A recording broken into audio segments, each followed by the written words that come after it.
For as long as humans have existed, fear has walked beside them. Fear of theft, fear of invasion, fear of losing what little they owned. Before cities, before money, before kings, there was already something worth protecting. In the earliest human societies, there were no locks, only trust. And trust, as history would prove, was never enough. When humans stopped wandering and began farming, something changed forever. For the first time, surplus existed. Food was stored. Ownership was born. And with ownership came a dangerous question. How do I make sure what is mine stays mine?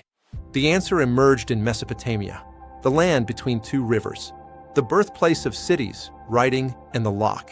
The earliest known lock was not metal. It was wood. Simple, brilliant, revolutionary.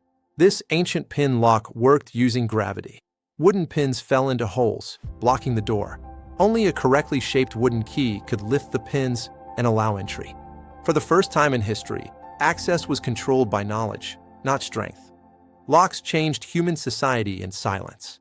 No wars, no speeches, yet their impact was enormous. They allowed private property to exist securely. They separated mine from yours. They made theft harder, but also made inequality visible. The Egyptians inherited the lock and perfected it. In Egypt, locks were not just for protection. They were symbols of authority. Only priests and officials held the keys. To possess a key was to possess power.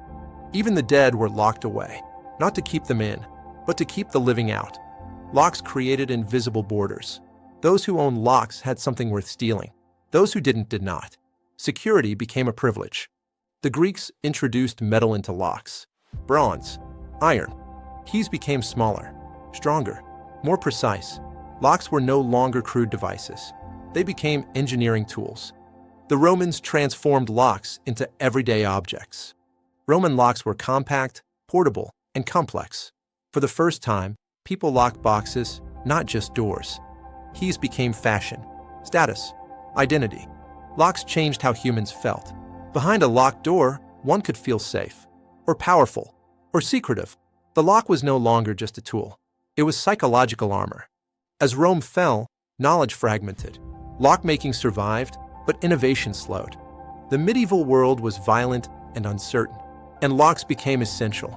Every lock was handmade, unique, expensive, which meant not everyone could afford security. Locks guarded more than property. They guarded knowledge. What was locked could not be copied. Where locks exist, those who break them will follow. Lockpicking emerged as an art, a silent battle between maker and breaker. Locks became masterpieces, complex mechanisms, hidden springs, false keyholes. Some locks were designed not just to protect, but to deceive. Locks were no longer hidden. They were displayed. Security became beautiful. The lock did not just protect doors. It protected power, wealth, knowledge, fear, trust. It shaped civilization quietly, without ever asking permission. Every civilization left behind monuments. But behind every monument, there was a lock. And with every lock, a human fear that never disappeared. The invention of the lock was not about doors. It was about control. And once humanity learned how to lock, there was no turning back.